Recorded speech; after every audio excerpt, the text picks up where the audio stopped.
স্বাগত জানাচ্ছি আরও কিচেনে। তো নমস্কার বন্ধুরা, আরও একবার চলে আসলাম আমি রান্নার কাছে আরতি। তো বন্ধুরা, আমি কিন্তু সব কিছু গুছিয়ে নিয়ে এসেছি আজকে আবার। তা রান্নার জন্য কী কী নিয়েছি আজকে দেখিয়ে দিচ্ছি আপনাদেরকে। তো আজকে রান্না করব ডিম। যেখানে 5টা ডিম আমি আগের থেকে সিদ্ধ করে নিয়েছি। এটা হচ্ছে গ্যাসের থেকে সিদ্ধ করে আমি সুন্দর করে পরিষ্কার করে বেছে নিয়েছি। আর ডিম রান্নার জন্য নিয়েছি এখানে আলু, আর মশলা নিয়েছি পেঁয়াজ রসুন, এখানে আছে জিরা বাটা, নিয়েছি আদা বাটা, আর নিয়েছি গরম মশলা। আর এই পাশে আছে উচ্ছে আর আলু। তোমরা আছে উচ্ছে একটু কম ছিল, আলুটা একটু বেশি নিয়েছি, এটা ভাজি করব।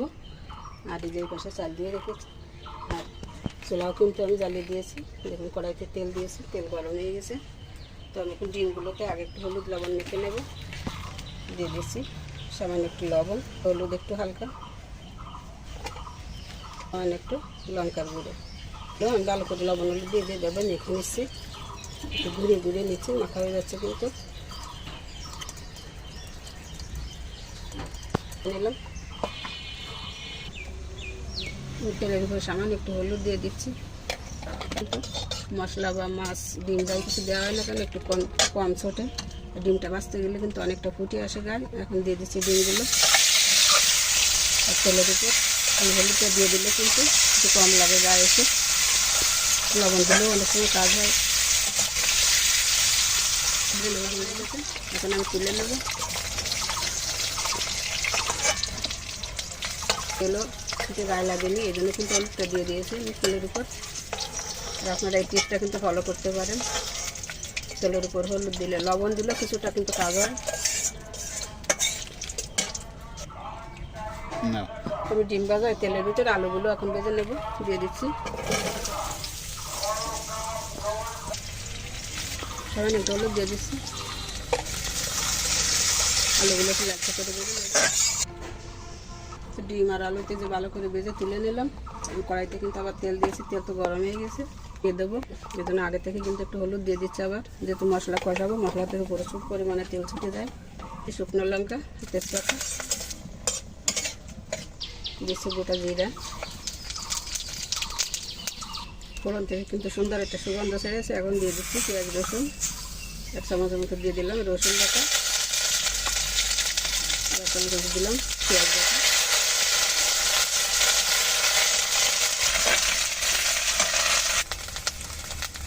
একটু ভালো করে ভেজে নিলাম। এখন দিয়ে দিচ্ছি 1 চামচ জিরা বাটা, 1 চামচ আদা বাটা, দিচ্ছি 1 চামচ হলুদ, দিচ্ছি 1 চামচ লঙ্কার গুঁড়ো। এগুলো ভালো করে একটু কষিয়ে নেব। জল দিয়ে দিচ্ছি এখান থেকে, ভালো করে কষাবো যতক্ষণ না মশলা দেখে সুন্দরভাবে তেল ছেড়ে আসে।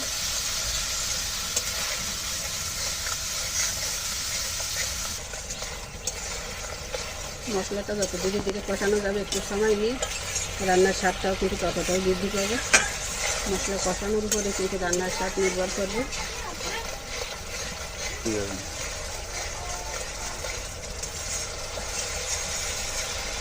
মশলা কিন্তু সুন্দর করে কষানো হয়ে গেল।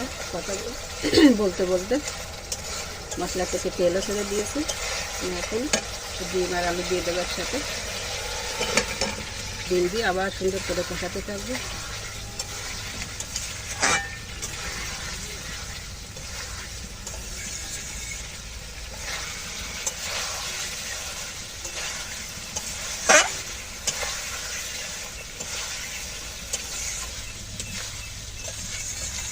মশলার সাথে ডিম আর আলু কিন্তু সুন্দর করে কষানো হয়ে গেল। এখন আমি গরম জল দিয়ে দেবো থেকে।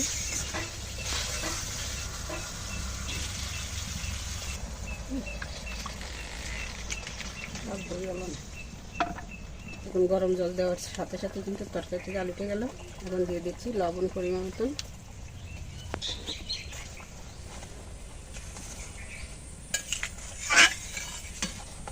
একটু নাড়াচাড়া দিয়ে নিলাম। এখন ঢাকা দিয়ে দিচ্ছি, সাথেই থাকুন। আবার তরকারিটা হতে হতে আমি এখন চালও দিয়ে দেবো বাড়িতে।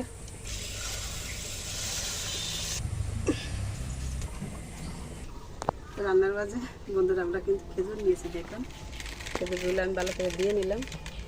আবার একটু জল নিয়ে। তো বন্ধুরা, খেজুর খেতে কে কে পছন্দ করেন কমেন্টসে জানাবেন কিন্তু। আমরা কিন্তু অনেক দিন খেজুর খাই না, বিশেষ করে আমি, মানে 2-1 বছর কী হয়ে গেছে কিনা বলতেও পারবো না সঠিকভাবে। আজকে আমার দেবরের মেয়ে এসে বলছে বড়মা খেজুর খাবে, তা বললাম যে নিয়ে এসো, তাই ওই দিয়ে গেল। রান্না করতে করতে এখন মনে করলাম যে একটু খেয়ে নিই। তো বন্ধুরা, আমাদের তো একাদের খাওয়াটা উচিত হবে না, আপনাদেরকেও দিচ্ছি, খেয়ে নিন, মনে মনে খান। মানে বাস্তবে তো খাওয়া সম্ভব হচ্ছে না এখন, আর আপনাদের পাশে কোথাও থাকলে এনে খাবেন, আমরা খাচ্ছি না।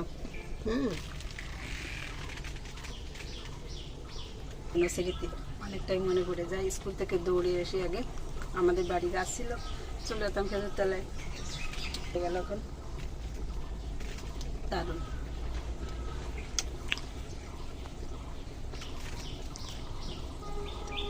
বন্ধুরা দেখুন, পাটকড়ি থেকে ধোয়া বেরোচ্ছে। আমরা কিন্তু ছোটবেলায় পাটকড়ি দিয়ে বিড়ি খেতাম। রুটি দিয়ে আগুন জ্বালাচ্ছি তো, ঢাকনাটা তুলে নিলাম অনেকক্ষণ পর। তো বন্ধুরা, আজকে কিন্তু ছোটোবেলার স্মৃতিচারণ বেশ অনেকটাই হলো। আপনাদের ছোটোবেলার কোনো স্মৃতি মনে থাকলে কিন্তু আমাদের সাথে একটু গল্প করতে পারেন। আর সেই সাথে সাথে আমাদের রান্না আপনাদের কাছে কেমন লাগছে দেখতে, ভালো লাগলে একটু লাইক কমেন্ট করবেন, আর শেয়ার করে বন্ধুদের দেখার সুযোগ করে দেবেন। চ্যানেলটিকে সাবস্ক্রাইব করে যদি ভালো লাগে আর যদি পছন্দ হয় সাথে থাকবেন। বাড়িতে কিন্তু ফ্রাই হয়ে আসছে। এখন যদি 1/2 চামচ আদা বাটা, 1/2 চামচ জিরা বাটা, কিন্তু তরকারির অন্যরকম একটা স্বাদ আসে। বন্ধুরা, আপনারা করে দেখবেন বাসায়, আর যদি করেন কেমন লাগে সেটাও কিন্তু আমাদেরকে জানাবেন। তো আমাদের বাতে কিন্তু বল ভেসে গেছে, ঢাকনাটা তুলে নিলাম।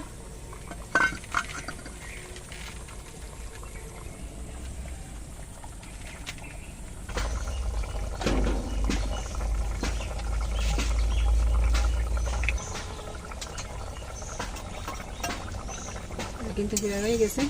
আমি এখন গরম মশলা দিয়ে দিচ্ছি। গরম মশলাটা একটু জল দিয়ে গুলে নিলাম।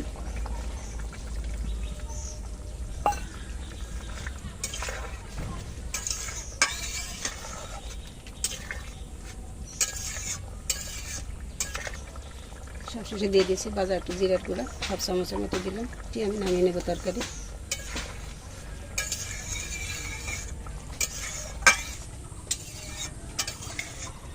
আলুগুলো দেখুন কত সুন্দর সফট হয়ে গেছে, একদম মনের মতো। খুন্তি দেওয়ার আগেই যেন গলে যাচ্ছে। তো বন্ধুরা, ডিম নাকি ফেসবুক আমার খুব পছন্দ, আপনারা বলবেন কমেন্টসে। বড় বোনেরা আপুরা বলে শুনে থাকি যে ফেসবুক মামাদের ডিম খুব পছন্দ হয়, ডিম নাকি ভাইরাল হয়, ওনাদের কাছে গল্প শুনি। তো আপনাদের মতামতটা কি কমেন্টসে জানাবেন। আমার ডিম রান্না ভালো লাগছে, এই রান্নাটি কমেন্টসে জানাতে কিন্তু ভুলবেন না। তো বন্ধুরা, এই যে ডিমের রেসিপি হয়ে গেল, আর দেখেও দিলাম আপনাদের কেমন লাগলো। এই যে লাস্টে একদম উপর থেকে একটু হালকা জিরার গুঁড়ি ছড়িয়ে দিলাম, আর এটাতেই কিন্তু দারুণ একটা ফ্লেভার আসে এই রান্নার খাবারে। তো বন্ধুরা, ভালো থাকুন, সবাই সুস্থ থাকুন। আজকের মতো রান্নার ভিডিওটি এ পর্যন্তই রাখছি। আগামী নতুন শুভেচ্ছা জানিয়ে আবার